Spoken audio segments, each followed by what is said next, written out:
Hello guys, welcome back to my channel. তোমরা সবাই কেমন আছো? আশা করি ভালো আছো, আর আমিও ভালো আছি। আবার চলে আসলাম একটা মিনি ব্লগ নিয়ে। আর আজকে কাজটা ছিল ধূপগুড়ির থেকে বানারহাট রোডের বামনি ব্রিজ পার হয়ে একটু ভেতরে যেতে হয়, জায়গাটার নাম ঠিক আমার মনে পড়ছে না। তো এখানে আমরা চলে এসেছি ঠিকই, কিন্তু আমরা যেখানে যাব সেখানে টোটোটা যাচ্ছে না, টোটো ফটো কিছুই যাচ্ছে না। তো আমাদের এখন হেঁটেই যেতে লাগবে। আর এদিকে তো আমরা এটা নিয়ে হাসাহাসি করছিলাম যে আমরা হেঁটে হেঁটে যাচ্ছি এমনভাবে। তো ওদের বলছিলাম আমি যে তোরা দুজনে ছাতা নিয়েছিস, আমাকে তো ছাতা দিচ্ছিস না। এটা নিয়ে খুব হাসাহাসি করছে যে তুই তো ধরছিস না ছাতা। তো এটা সত্যি কথা যে আমি ছাতা টাতা ধরতে পারি না, ভালো লাগে না। তো যাই হোক, এখন আমি হেঁটে হেঁটে যাচ্ছি। আর মানে এত কথা হচ্ছে যে কী বলবো, এত কথা আমি শুনতে পারবো না, তাই ভয়েস ওভার দিচ্ছি।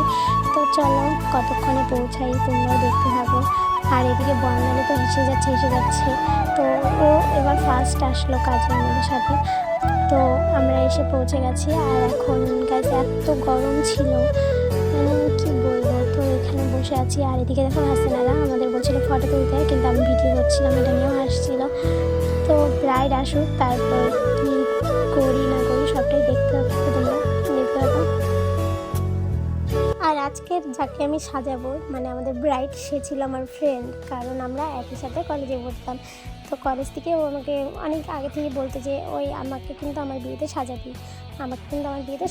তো আমি বলেছিলাম ঠিক আছে, আমাকে শুধু একবার বলিস, আমি চলে যাব। তো এইদিকে আমাদের ব্রাইড চলে এসছে। ওকে আমি অনেকবার বলেছি যে তুই কীরকম কী সাজবি আমাকে বলিস আগের থেকে। তো ও বলছিল না, আমার কোনো ডিমান্ড নেই, তুই তোর মতো করে সাজা। তো সেই উদ্দেশ্যে আমি সাজাতে শুরু করলাম। তারপর সাজাতে প্রায় আমার সাজানো কমপ্লিট হয়ে গেছে, কিন্তু এদিকে ও ঘুমিয়ে পড়েছে।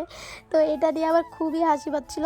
তারপর তো অনেকক্ষণ ডাকার পরে উঠলো। যাই হোক, ওঠার পরে বলছে আমার চোখ খুলছে না। তো যাই হোক, ওর চোখটা খুলে দিলাম। তারপর দেখো আমাদের ফুল কাজ কমপ্লিট হয়ে গেছে। এখন জেনে নিব যে ওর কীরকম লেগেছে। তো ওর মুখ থেকে শুনে নাও যে ওর মেকআপটা ঠিক কীরকম লেগেছে।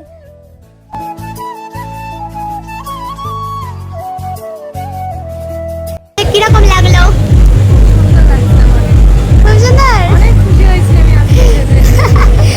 কালকে কোথায় সেজেছিলে?